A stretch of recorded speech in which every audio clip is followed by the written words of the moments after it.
pontuei então aqui, pessoal, uma ementa em que a gente ia iniciar falando sobre controle social. Controle social, os tipos de controle, difuso e institucionalizado, conectar o controle social com as ciências criminais e entender a partir daí aonde entra a criminologia, o direito penal e a política criminal e perceber então, começarmos a perceber o trabalho diante disso. A servidão involuntária, o trabalho escravo, a transição, como é que se deu, né, do medievo para a modernidade, desse trabalho que antes era involuntário, escravo, como é que ele vai se amoldar numa servidão voluntária, né, num trabalho assalariado agora da modernidade, após modernidade. Em seguida, nós vamos então falar um pouquinho, né, de como o valor trazer uma reflexão crítica, como o valor é elevado à condição de dignidade e desconstruir um pouco dessa abordagem em relação ao trabalho. Depois a gente vai falar da constituição e da crise da sociedade do trabalho, né? Então, que é a sociedade que a gente vivencia hoje, desde quando ela se constitui até o modelo em que ela entra em crise e como vai se colocar, então, a criminologia diante disso. A criminologia, o trabalho, a origem do cárcere vinculada ao trabalho, o trabalho e a prisão na modernidade e na pós-modernidade, os processos históricos e legislativos de criminalização. Aí a gente vai ver os processos, então, na nossa legislação, nosso primeiro Código Republicano Penal de 1890, ele começa a criminalizar, né, questões vinculadas, então, ao trabalho. A gente tinha antes disso, em 1830, no período do Império do Brasil, a criminalização do escravo, né, do trabalho involuntário, e depois a gente passa a ter a criminalização daqueles que sequer querem trabalhar, a criminalização da vadiagem, a criminalização da mendicância. Então, como essas categorias todas eram perseguidas se não se amoldassem à autodisciplina do trabalho. Então, a constituição desse processo de criminalização, onde todos os vadios e os mendigos vão ser criminalizados. Depois a gente vai falar da criminalização da greve, né? Então a gente vai entrar no período da ditadura, a lei que nós tivemos em 1964, com Castelo Branco, né, criminalizando a greve. E depois disso, a gente vai ver, então, finalmente a gente vai ter uma alteração, e a lei, então, que não criminaliza mais, que permite alguns tipos penais, mas vamos chegar ao Código vigente. A parte que nós temos no nosso Código Penal atual, que é o Código de 40, mas já com as mudanças que a reforma de 84 introduziu ao Código, que vão falar dos crimes contra a organização do trabalho. E nós vamos trabalhar esses artigos que vão, pessoal, do artigo 197 ao 207 do Código Penal. Esses artigos do 197 ao 207 são os chamados crimes contra a organização do trabalho, e nós vamos registrar a nossa crítica, né? Porque quando ele foi configurado em crimes contra a organização do trabalho, essa perspectiva de organização do trabalho, ela sugere algo coletivo, algo estatal. Na verdade, deveria se chamar, no máximo, se criminalizássemos crimes contra a liberdade do trabalho. A liberdade, não a organização do trabalho.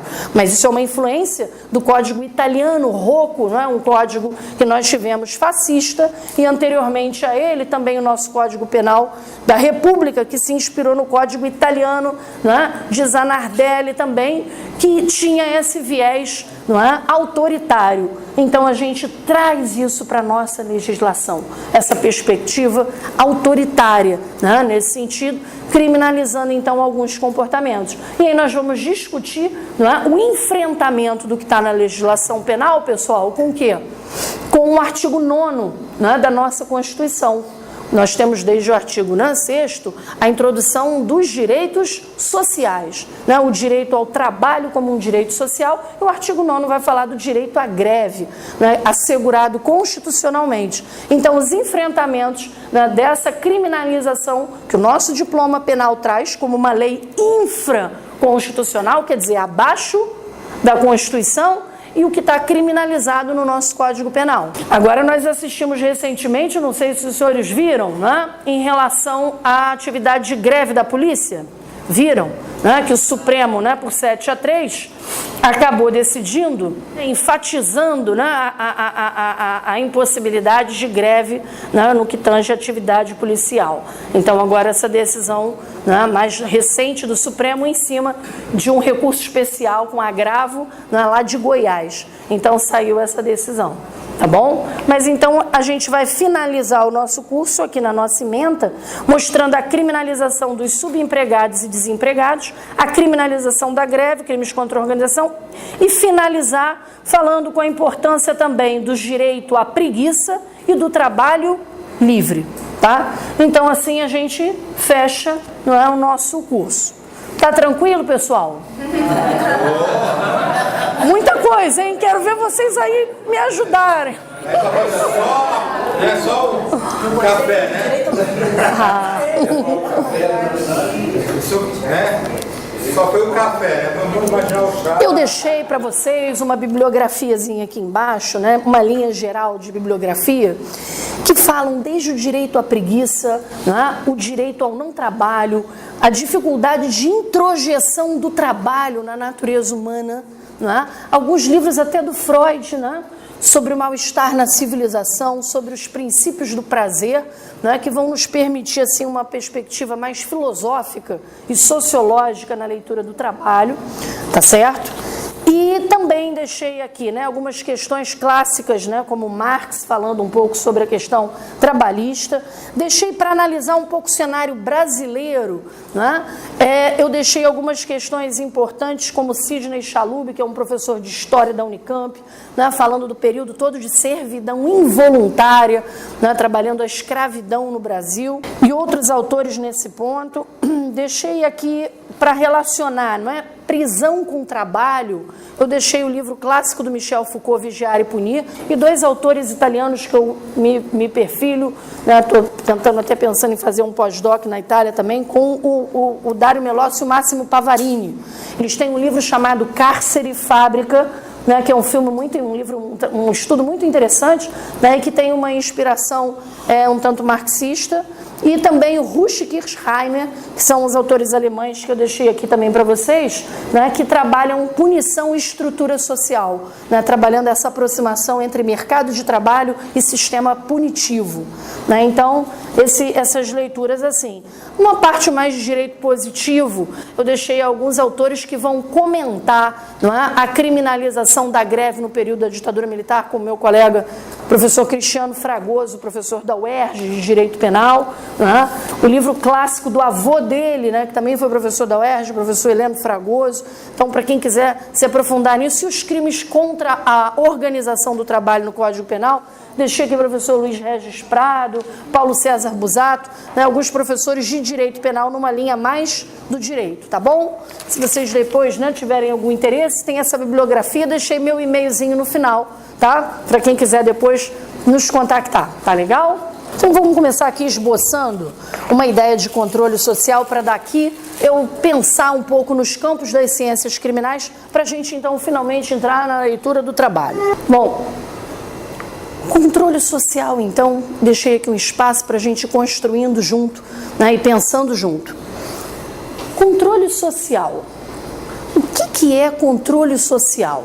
Nós podemos dizer, nós temos vários autores no campo penal, no campo sociológico, que vão discutir essa ideia de controle social. Eu vou partir aqui de um conceito de um professor argentino, que eu sou super fã, que eu sou quase uma Zaffarete, que é o professor Zaffaroni, né? E ele atualmente é membro da Corte Interamericana de Direitos Humanos.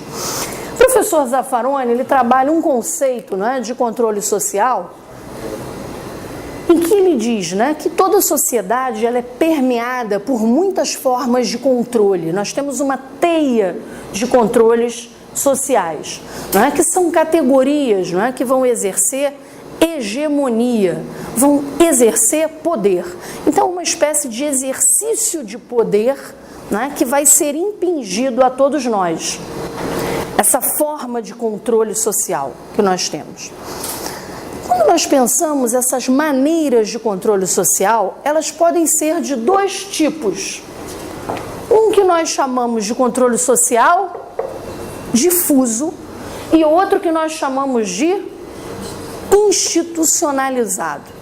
O controle social difuso é aquele que está o quê? Difundido, espraiado, não é? Na sociedade. Esse controle social, ele começa conosco desde quando nós ainda somos muito pequenininhos. Quem será? Qual o primeiro grupo de organização social que exerce sobre nós um controle social? A família. Então a família nos dá limites, nos dá valores. Desde pequenininho a família já vai te incutindo uma série de controles. Ela te dá o primeiro não, não é verdade? Nós recebemos, o Kiki devia ser muito levado, devia ouvir vários nãos, né, Kiki? Vários nãos, dando um limite ali, puxando uma orelha. Hoje a gente sabe que qualquer tipo de agressão física já caracteriza crime de maus tratos. Mas a família trazia as primeiras limitações, né, as primeiras formas de controlar o comportamento. E depois disso, qual vai ser o outro grupo dentro da sociedade que o indivíduo vai receber esses controles? A escola, não é? Então a gente pode dizer que pela educação,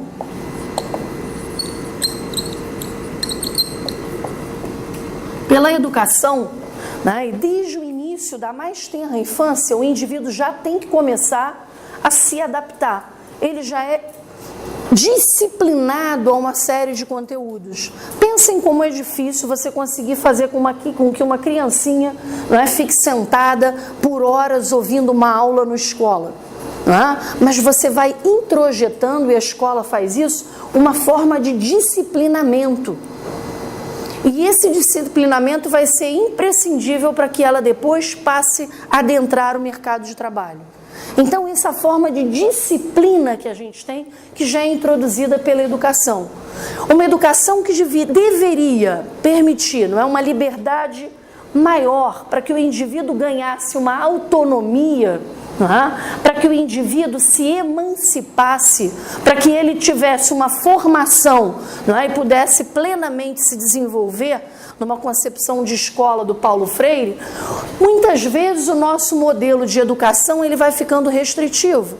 Se a gente observar essa nova reforma, da educação, agora nós ficamos assustados, porque a educação passa a não ser mais um direito universal, porque a educação agora você retira, da obrigatoriedade uma série de disciplinas imprescindíveis para a reflexão, como a filosofia, formas de expressão, como a arte, como a música.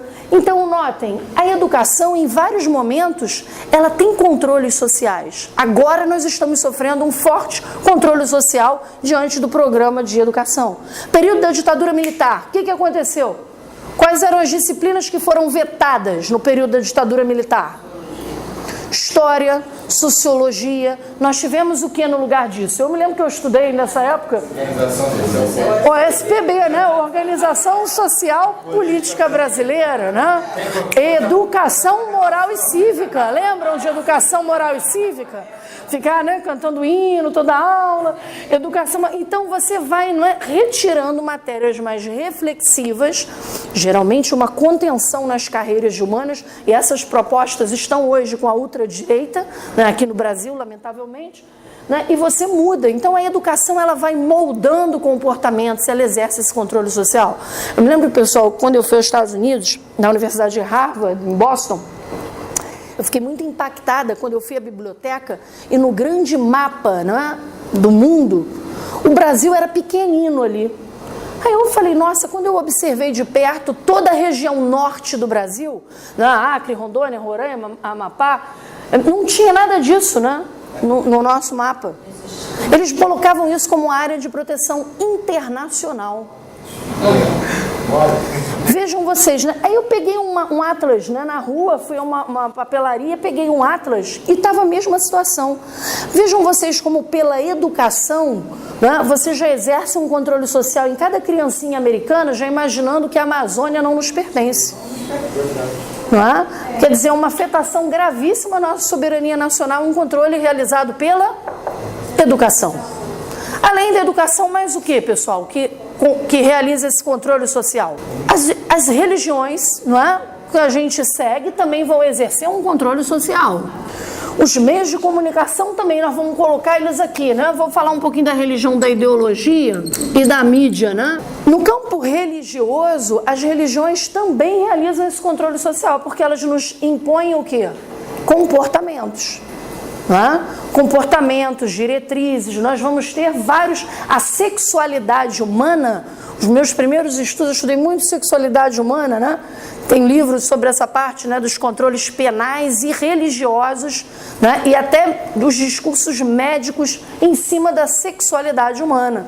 Sofreram muitos controles, né? Então, dos comportamentos, você vai pensar, né, que nós tivemos o Papa Bento XVI, ele foi à Nigéria, né? Ele foi à Nigéria. E um dos países que você tem maior índice de AIDS na África é a Nigéria, né? E na Nigéria ele fala que não deve ser usado, né, anticoncepcional, né, que não deveria ser feito o uso de camisinha, né?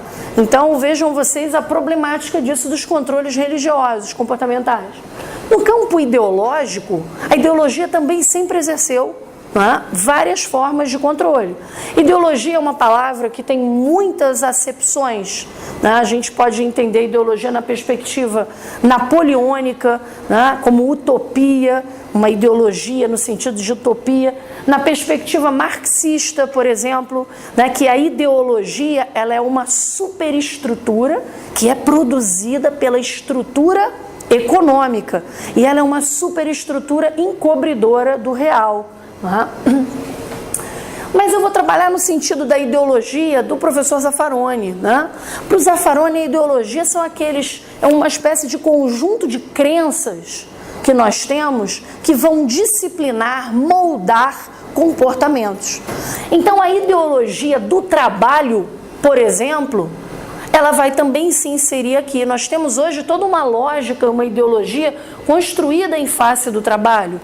Mas muitas são as ideologias que a gente acompanha e elas determinam comportamentos, né? Você vai ter, por exemplo, uma ideologia nazista que vai, né, corroborar uma série de comportamentos que vão levar a um genocídio brutal. Nós vamos ter crenças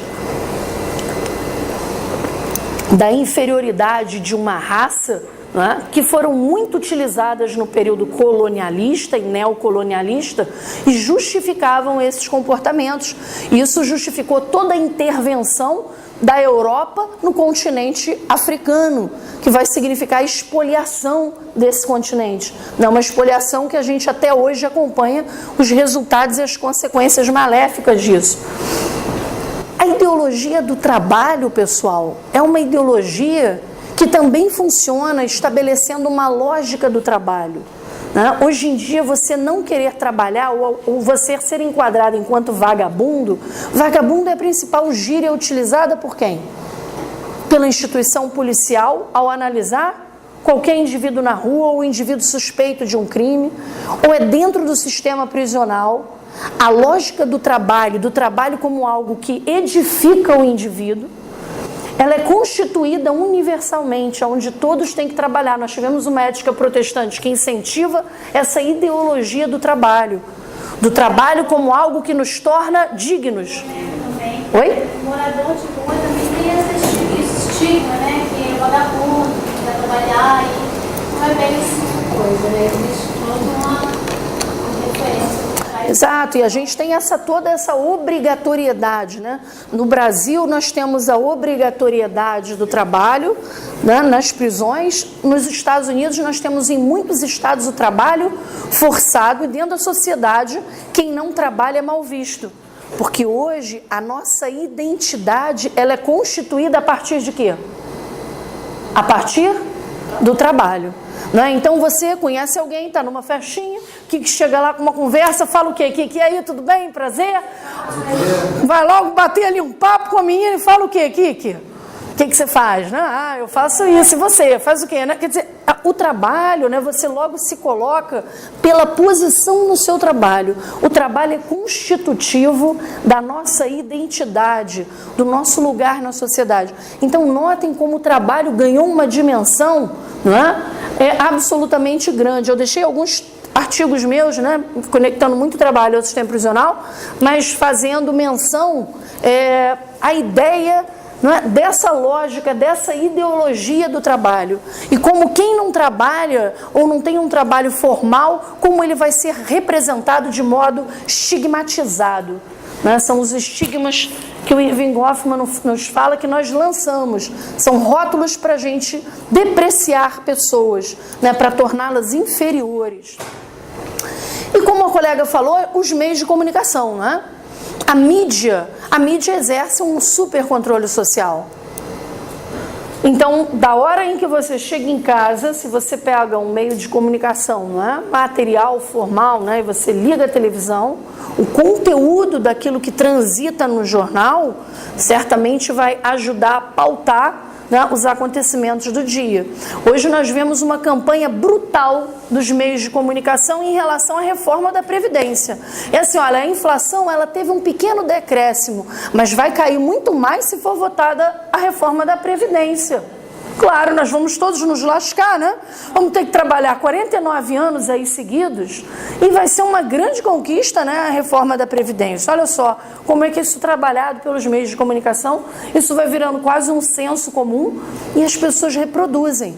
Tem um sociólogo francês chamado Pierre Bourdieu, né, que ele tem um livrinho chamado Sobre a Televisão, onde ele fala que nós, quando assistimos a televisão, nós recebemos já tudo pré-pensado, tudo pré-digerido, você só engole.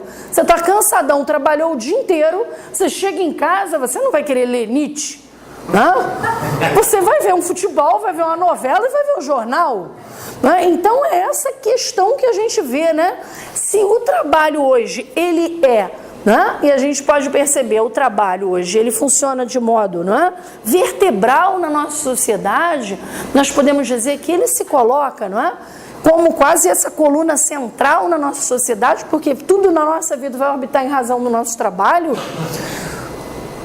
O que ele nos faz é chegarmos em casa seres exauridos por esse modelo de trabalho, e aí você não vai mais pensar em nada, você vai simplesmente introjetar aquilo que a televisão te falou. Opa, é mesmo, vai diminuir, né? Vai melhorar a inflação, o Brasil vai ficar um país melhor. Mas a mídia propõe isso o tempo inteiro, a mesma coisa em relação à terceirização do trabalho, que vai significar uma absoluta precarização das nossas condições trabalhistas. Essa terceirização total vai tirar nossas garantias. Nós temos um princípio, pessoal, na ONU da proibição do retrocesso, né, da proibição do regresso. E o que está acontecendo aqui no Brasil é isso, um retrocesso total. Né? Nós estamos tirando conquistas, direitos trabalhistas que nós conseguimos ter assegurados na nossa CLT, estamos voltando com isso para trás, para agora terceirizar tudo, para deixar, né, tudo rolar. Né? Quantos interesses aí da grande empresa, né, não estão sendo atendidos e dos trabalhadores em detrimento disso? Vamos ter um maior empobrecimento, sem dúvida alguma, da nossa população e uma violência urbana que tende a crescer. Né?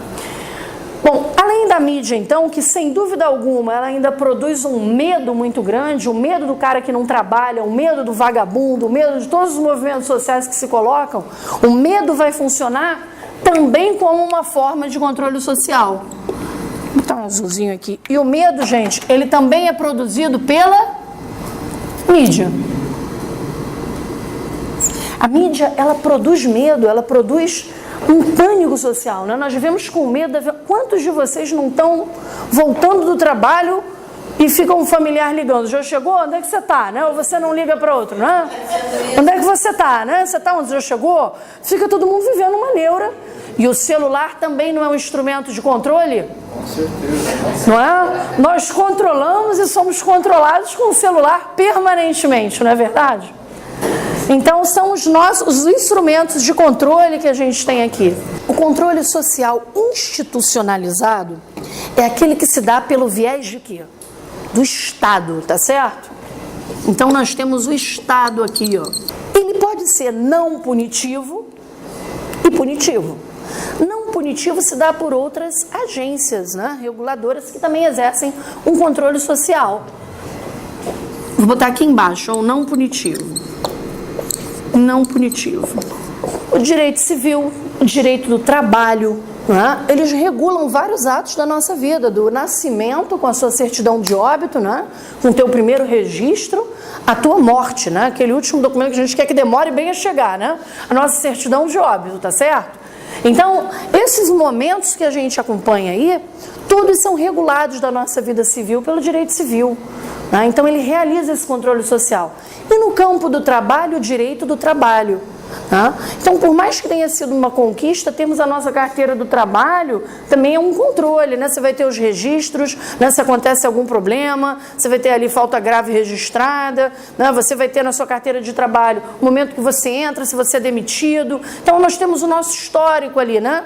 Por onde passamos, pelas instituições, tudo registrado também numa forma de controle institucionalizado, não punitivo. Agora vejam, no campo punitivo, né? No campo punitivo, nós temos um grande controle social, que é o mais grave controle que pode ser exercido. E é o controle que nós dizemos que se inicia, né, a partir do momento inicial em que nós temos uma norma penal sendo elaborada. Porque é a norma penal que diz o que é crime, né? O crime, diz o meu professor Nilo Batista, né? O crime é um conceito político, porque ele surge de uma agência política. O Congresso é que diz o que é crime. Olhem o poder que tem o Congresso Nacional. Né? Esse Congresso Nacional aí que nós temos, estamos falando aqui do Congresso Câmara dos Deputados, tá certo? Câmara, Congresso Nacional, vamos botar a Câmara dos Deputados, mais o Senado Federal, tá certo?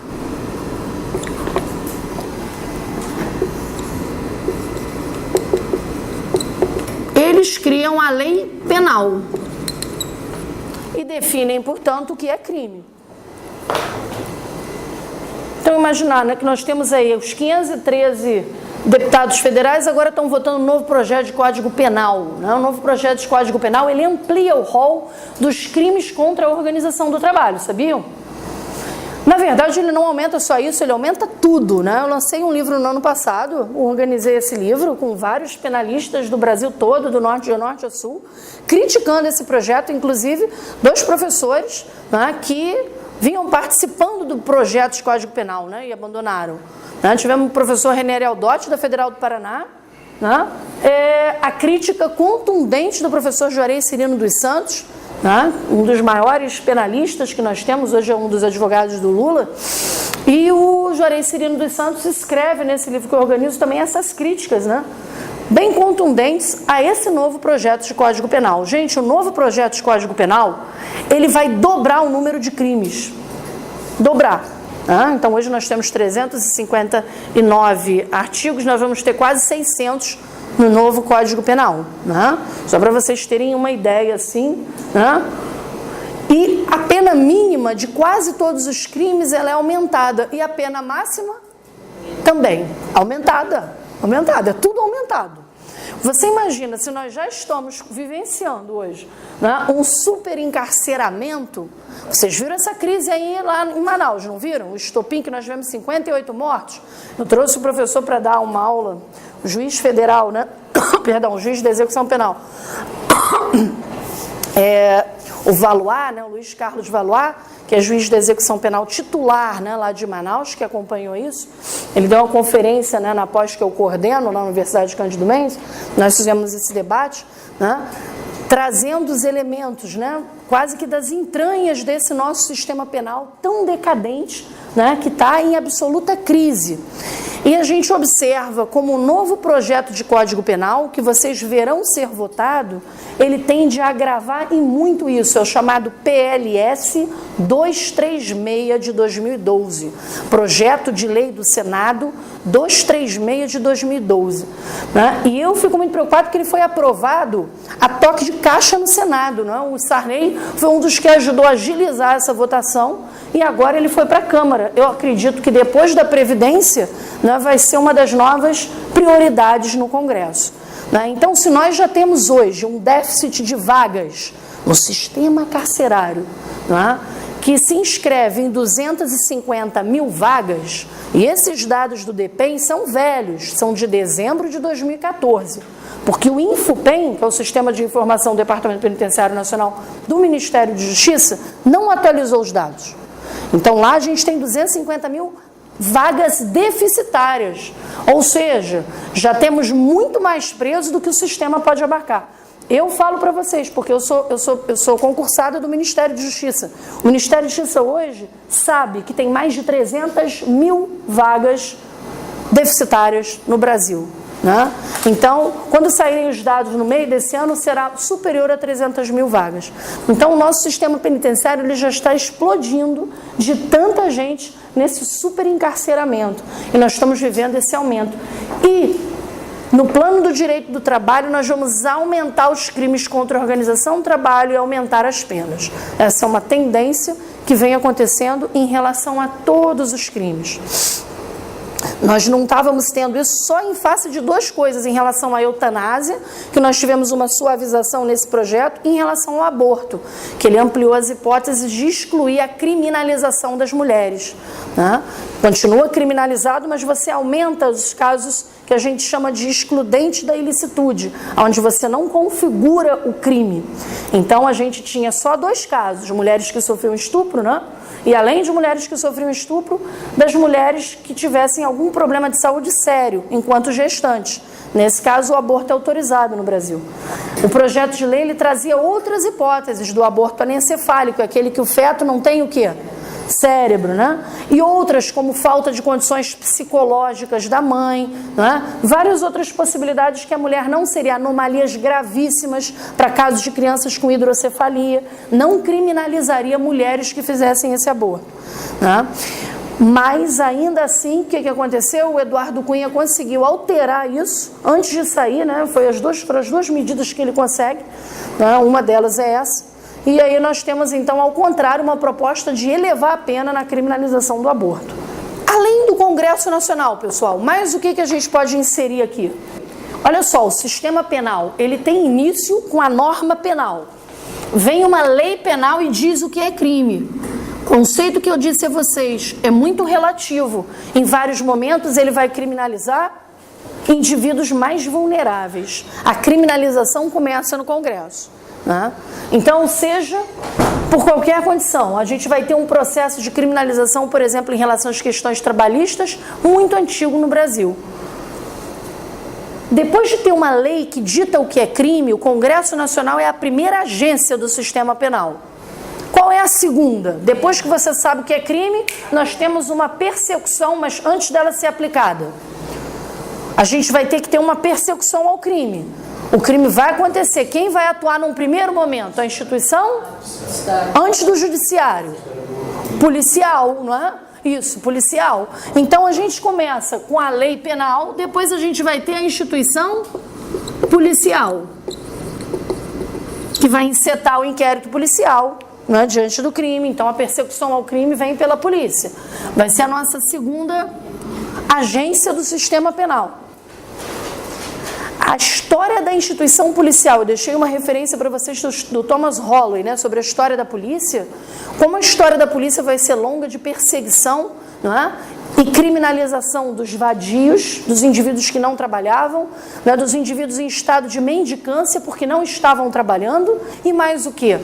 Dos indivíduos que tinham um trabalho tido como precário, um subemprego, não é? Então, os indivíduos que eram vendedores ambulantes, os flanelinhas, tá certo?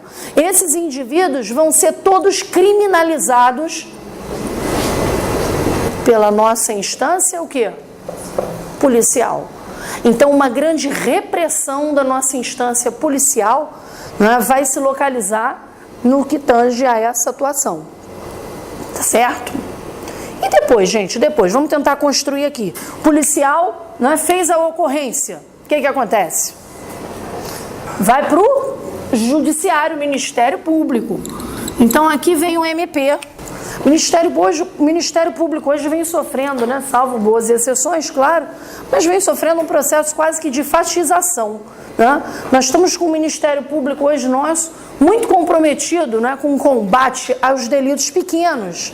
Às vezes você tem membro do Ministério Público que fica fazendo uma denúncia por um crime de furto, né, numa padaria, por furto de uma salsicha no mercado, né, e faz aquela denúncia, fica horas escrevendo a peça dele, e vai comprando nessa situação, e casos tão graves como nós temos, né, desde letalidade policial, né, principalmente contra moradores pobres em áreas favelizadas, a atuação do Ministério Público revela-se sempre altamente seletiva, né? Então, o Ministério Público vai ser um dos agentes do sistema penal.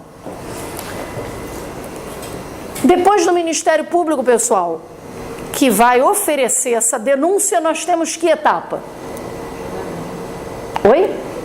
Isso, julgamento. Vai para o Poder Judiciário, né?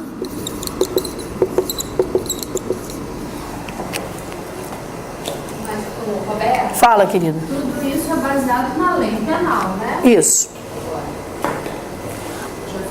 Eles vão tomar como orientação. Isso, a primeira coisa é a lei. Mas lembra, né, que quando a lei define o que é crime, que o conceito de crime, né, a gente levaria aulas aqui falando da abordagem sociológica, das teorias todas criminológicas, sociológicas, que definem crime.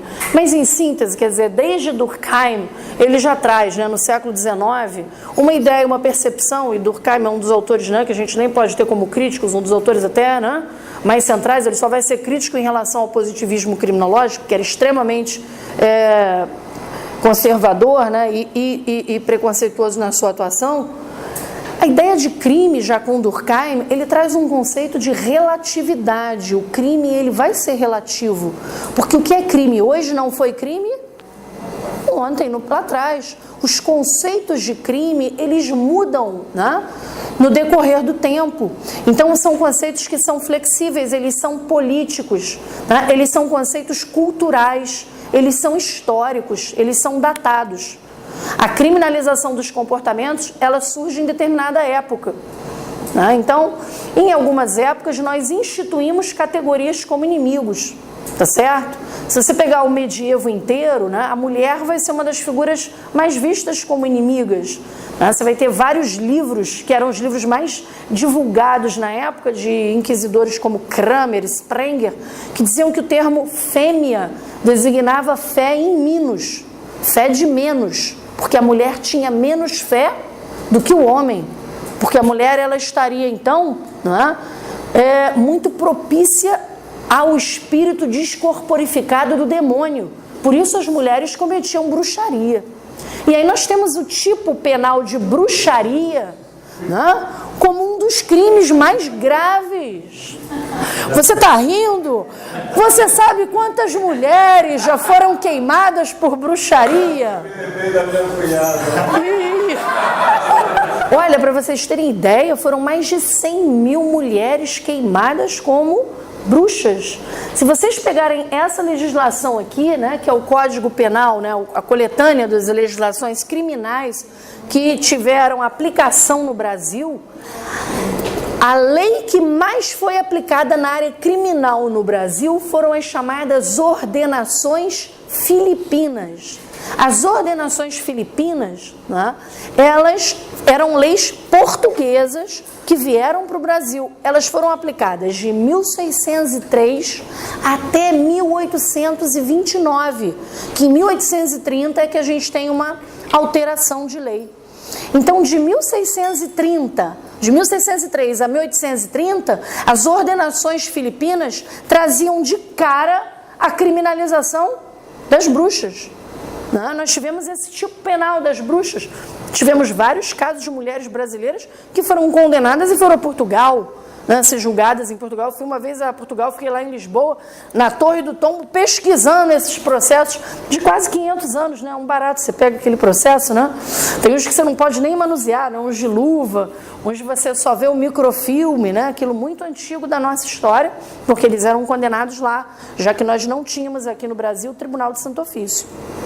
Diferente de Lima, no Peru você tem um tribunal do Santo Ofício da Igreja, porque naquela época, gente, a jurisdição na área criminal não era toda do Estado, ela era dividida entre o Estado E a igreja, né? A igreja julgava os chamados crimes contra a fé, a moral e os bons costumes. Né? Termo bons costumes que foi inclusive para a nossa legislação. Só em 2009 nós tivemos a Lei 12.015 que tirou esse termo crimes contra os costumes. Porque o estupro era um crime contra os costumes. Aí a gente muda. Aí a gente passa a ter crimes contra a dignidade sexual. É o que fala o Código Penal hoje. Também acho caretíssimo esse termo, não gosto. Por quê? Porque não deveria ser dignidade sexual. As pessoas têm direito a ter um sexo até que não seja por outras considerado digno. Nós não cabe ao direito penal emitir um juízo valorativo. O que é um sexo digno e sexo indigno? Tá certo? As pessoas têm direito, se são todas maiores de idade, não é? Nenhuma delas está sendo coagida a realizar sexo como queiram, grupal, individual, de um jeito, de outro. Não cabe ao direito penal fazer um juízo se ele é digno ou indigno. Mas o que cabe ao direito penal? Né? Proteger o bem jurídico importante, o mais relevante, que vai ser a vida e vai ser a liberdade.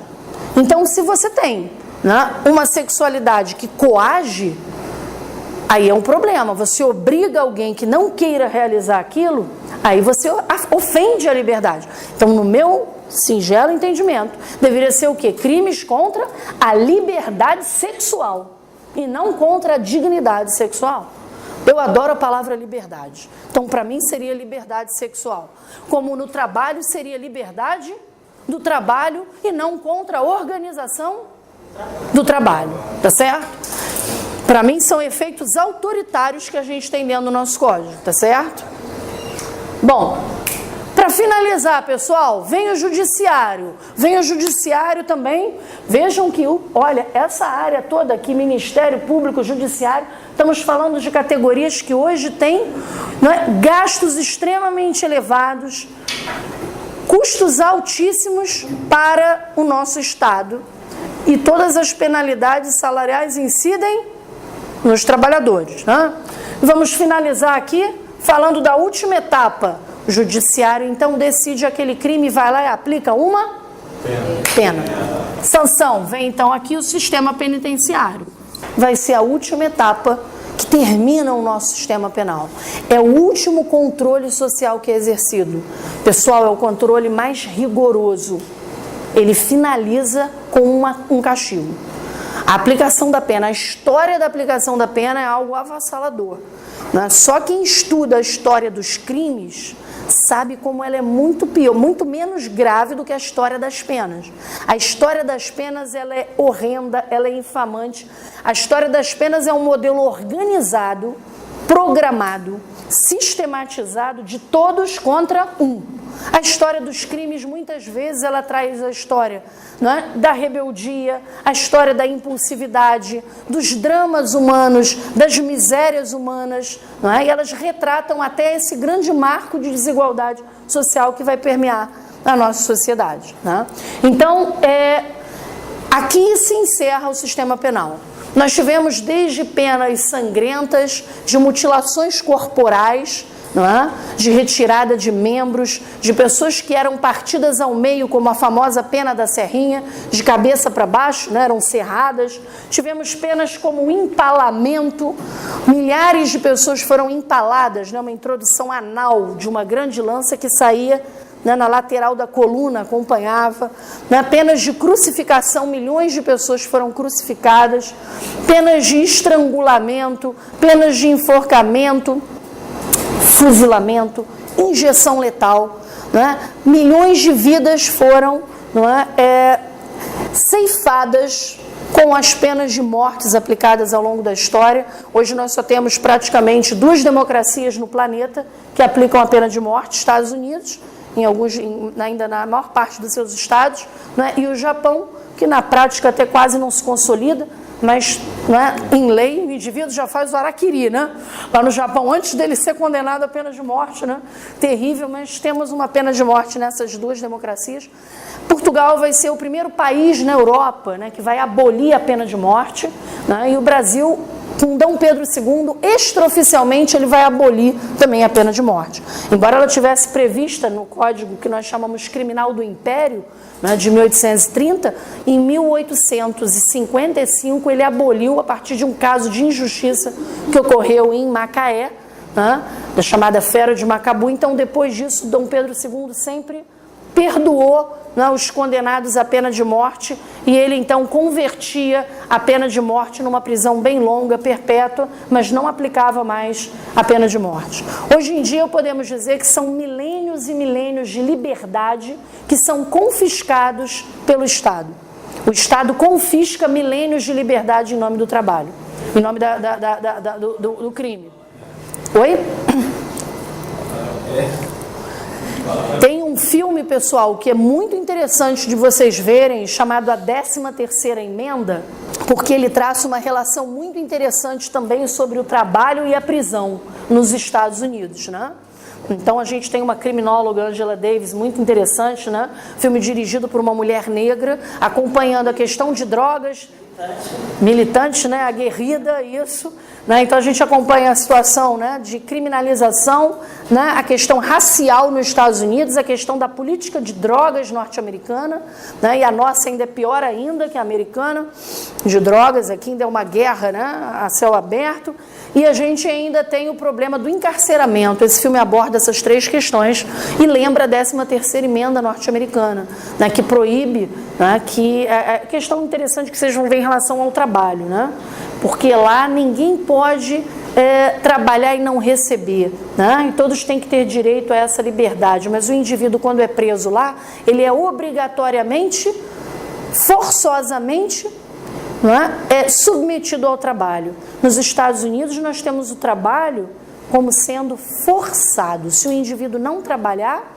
ele não ganha cota de alimentação. Em outras épocas, ele era até mesmo fuzilado se não trabalhasse. Hoje, em vários estados, nós temos uma privatização do sistema penitenciário. Então, muitas empresas ávidas, né, de produtividade querem que os presos trabalhem. Então, o sistema penitenciário norte-americano é o maior do mundo, né? Nós estamos chegando lá a 2,5 milhões de presos. 2,5 milhões de presos. Em cada 100 homens nos Estados Unidos, um está na cadeia. Então, e quando nós pensamos homens negros, é muito maior, né? Homens negros de 21 a 37 anos, esses homens negros, você tem quase 40% deles presos nessa faixa etária. Então, assim, é muito impactante, né, esse número. E lá, o que acontece? Se o trabalho lá hoje não pode ser mais obrigatório, todos têm direito ao trabalho e a receber pelo trabalho, isso não acontece com o preso. Há uma afronta à 13ª Emenda norte-americana. Por quê? Hoje nós temos 2,5 milhões de pessoas nos Estados Unidos presas com trabalho forçado, sendo obrigadas a trabalhar, né? Então é um ponto importante para a gente refletir, né? E essa maioria vai ser negra e latina, né? Então outro ponto problemático. No Brasil, se você olha o retrato, o Brasil, por exemplo, presídio feminino, o Brasil é a 5ª população mundial em mulheres presas. Nós já somos a 5ª. 86% são mulheres negras. 85%. 85,8%, você já pode dizer até 86%. 86% de mulheres negras presas por crimes pequenos ligados à questão de drogas, em sua maioria, ou crimes contra o patrimônio. Furtos. Onde o artigo 318 do Código de Processo Penal deveria ter sido aplicado. Ele foi aplicado para Adriana Anselmo, não foi? Mas para essas aí, vejam vocês a resistência. Cada mulher com filho que é presa, né, o artigo permite mulheres que estejam presas provisoriamente. Gente, no Brasil, 40% da população carcerária hoje não foi condenada. Não foi condenada. As pessoas estão sendo presas antes de sair essa decisão do judiciário, que nós vimos que é a sentença penal condenatória. Essa sentença penal condenatória, ela transita em julgado, quer dizer, não cabe a interposição mais de nenhum recurso. E aí o que acontece? O indivíduo é condenado, aí ele é preso. Hoje em dia não, você está no meio do processo, né, e a pessoa está presa direto, ad eternum. Fica presa. Quando é mulher que tem filho, é dramático. 40% vai ser condenação normal ou sem trânsito em julgado? Sem trânsito em julgado, provisoriamente, estão presos provisórios. Não, então, o número de presos provisórios. E na América Latina, os dados são próximos, 42, 43. Então, veja você, né, nós estamos num quadro que é muito problemático de presos provisórios do Brasil e da América Latina. Nós prendemos as pessoas sem elas estarem condenadas. Então, quando é mulher, o que acontece quando a gente olha a questão de gênero? Mulher presa, tem filho, os filhos ficam com quem? Olha o drama. Porque geralmente o pai está preso também. Com quem ficam os filhos? Se você não tem uma avó, uma tia que assuma, né, a guarda, essas crianças vão para abrigos. Olha só a problemática. Né? Então, nós estamos falando de uma realidade de milhares de mulheres mais pobres, cujos crimes foram cometidos sem violência, sem grave ameaça, que teriam direito à prisão domiciliar, se não a uma pena alternativa. Ou então, na pior hipótese, uma prisão em casa, domiciliar, quando tem filhos pequenos até 12 anos, quando estão grávidas, são gestantes ou estão amamentando. Todas elas têm esse direito. Mas na prática, a nossa justiça também é extremamente seletiva. Então, há uma enorme resistência em conceder a prisão provisória para mulheres faveladas. O poder judiciário, né, ele se restringe muito dessa hipótese. Eu achei muito bom, eu estou participando de um curso já há alguns anos com a professora Vera Malaguti, que a gente dá aula de criminologia para os juízes que acabaram de entrar, recém-possados. Porque os concursos hoje, né, para juízes, eles são concursos muito restritos à interpretação limitada da lei dentro do que a banca quer ouvir. Né? Então, às vezes, estudar um pouco de sociologia, criminologia, né, às vezes ajuda a abrir um pouco, né, os magistrados, porque eles estão muito rígidos, né, na interpretação, né, da lei e sem aproximação com a realidade social. Aí é uma situação dramática. Né? Em relação ao trabalho, a gente vai ver isso. Bem, pessoal, para nós finalizarmos aqui, deu então para a gente fechar? As formas de controle social, o que eu quero agora pensar? Fechamos a nossa primeira linha aqui, controle social difuso e institucionalizado, vamos relacioná-lo às ciências criminais, para a gente entender onde entram os campos. Vejam, a criminologia, as ciências sociais, eu vou colocar aqui no cantinho, ó, as ciências criminais que nós vamos estudar, elas compreendem, elas são iguais, né, a esse somatório. Esse conceito aqui é um conceito que desde a Alemanha, século XIX, não é? O Liszt já falava essa abordagem. As ciências criminais compreendem o direito penal, a criminologia e a política criminal. Certo? Então, vejam, ciências criminais é igual a direito penal mais criminologia mais política criminal. Todos esses elementos, né, esses campos de saber aqui que eu coloco, conexos, hoje eles podem ter interação com a questão nossa do trabalho, e tem. Né? Então vejam, o direito penal, a criminologia, vamos começar aqui com a criminologia. Mas o que a gente pode pensar? A criminologia, pessoal, tudo isso aqui que eu coloco vai ser objeto de estudo da nossa chamada criminologia crítica.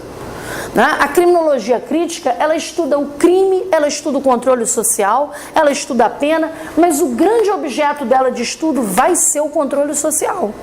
A criminologia, ela estuda o controle social, a família na interface com a criminalização, com os crimes, a educação, a religião, tudo isso diminui ou aumenta a criminalidade, tá certo?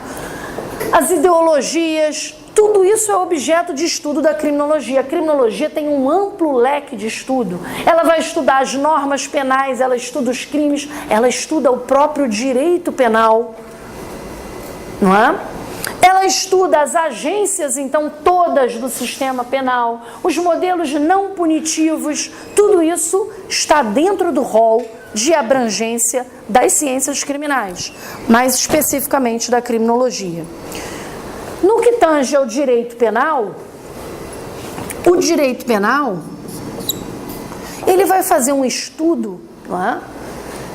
Mais especificamente do conjunto de normas penais. Né? O direito penal vai ser aquela parte do Estado, né, que nós temos, e nós vamos falar aqui um ramo do direito, não é, público do Estado, que vai se ater a estudo desse conjunto de normas penais com as respectivas sanções. Mas o direito penal, ele tem que ser compreendido numa perspectiva de redução do seu potencial punitivo. Né? Então, ele tem que funcionar como um dique a conter esse modelo punitivo, que extravasa para todos os campos, inclusive para o campo trabalhista. O grande desafio do direito penal hoje é ser contentor desse poder punitivo. E para finalizar, as políticas criminais, pessoal, não se colocam muito como ciências, né, mas sim como um conjunto mais prático de atividades, né, para tentarem reduzir a criminalidade.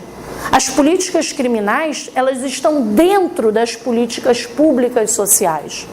A nossa maior parte, nós temos que pensar em políticas públicas sociais, inclusive no que tange ao trabalho.